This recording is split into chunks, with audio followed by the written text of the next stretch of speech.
আজকে আমি বানাচ্ছি লাঞ্চে আলু বেগুন বড়ি দিয়ে একটা মাছের রেসিপি। এটা খেতে ভীষণ ভালো হয়। আমি এটা বানাবো একদম বিনা মশলায়। প্রথমে আমি বড়িগুলো ভেজে নিলাম আর মাছগুলোর মধ্যে নুন হলুদ লাগিয়ে নিলাম।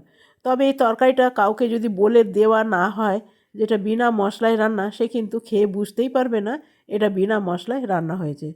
মাছগুলো আমার সবকটাই ভাজা হয়ে গেছে, এরপরে এগুলো নামিয়ে নেব। সেম তেলের মধ্যেই দিয়ে দেবো একটুখানি কালো জিরে। কালো জিরে জায়গায় আপনারা পাঁচফোড়নও দিতে পারবেন।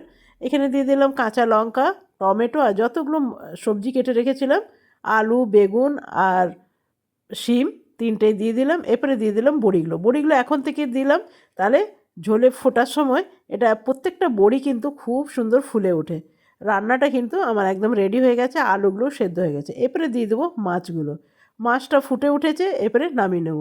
গরম গরম ভাতের সাথে পরিবেশন করো, দারুণ লাগবে।